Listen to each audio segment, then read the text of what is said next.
Okay, I'm going to cover some of the differences between the InDesign option 2, which is the magazine article spread that's got the subway map in it, and how we're going to have to approach this in Lucid Press.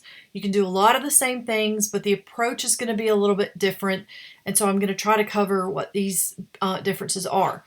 While I'm doing this, I have the actual file document instructions open, and I strongly recommend that if you're doing the Lucid Press approach, even if you're using these videos to help you out, that you also have this document open, because it's going to be very helpful.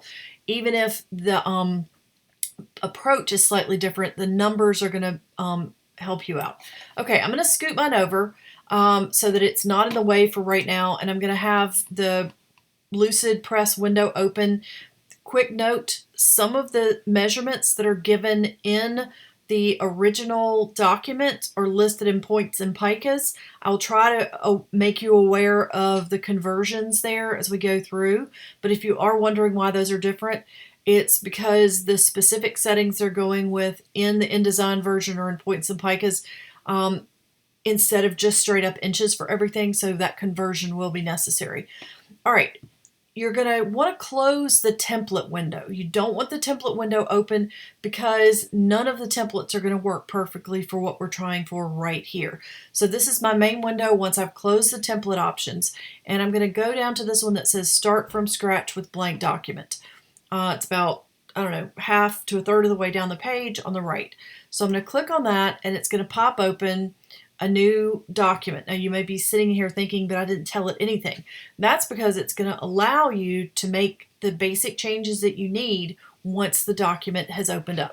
So first thing I need to do is I need to verify that it is a letter size document. It is, so we're good there. If we wanted to change this to work with the approach that we're seeing in the InDesign document, we could switch over to points and everything would also be switched over, but the InDesign version is doing points and picas. The online version of Lucid Press here only does points, so it still doesn't perfectly match up to what we're seeing in the original. So I'm going to leave it to inches, and I'll tell you the conversions as we go. The second thing we want to do is we want to make it spreads, meaning any pages that theoretically would touch in the finished version are going to touch in our layout. It makes the design of this more consistent with what we're seeing. We're already okay in portrait mode, so we're good there. So the only change I've made thus far is to switch it from single pages to spreads, or in some cases they call it facing pages. They call it spreads in Lucid. And then the next thing I want to make a change to is down in my margin area.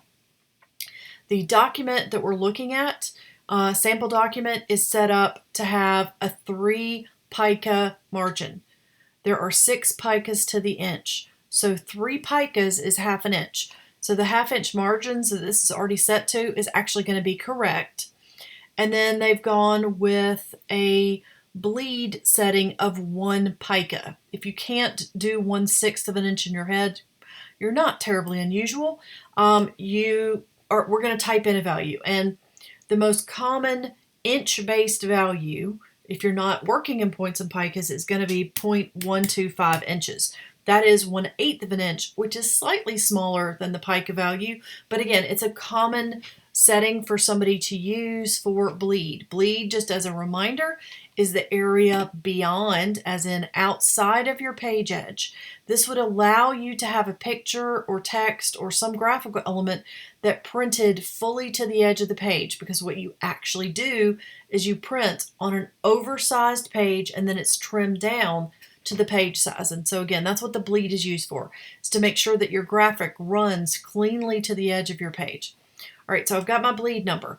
Now, the last thing that I need to do to make mine consistent with what they've got in terms of their step 1, which is create new document, is end up with 3 pages. And that's because even though we want 2 finished pages when we're done, page 1 always hangs out here by itself. And that's because when you open up any book, any magazine, anything, page 1 is solo. To the left of page 1 is the inside cover of whatever your magazine, book, or what have you happens to be. So we're actually going to end up doing our design on pages 2 and 3. This means I'm going to click over here where I saw the dashed outline page. That adds me a page 2. And then I'm going to click to the right of that to add a page 3. And then I'm going to minimize this just a little bit so that I can see the whole thing, pages 2 and 3, at the same time on my screen. And that's exactly what I want to do. So I now have effectively step 1 complete.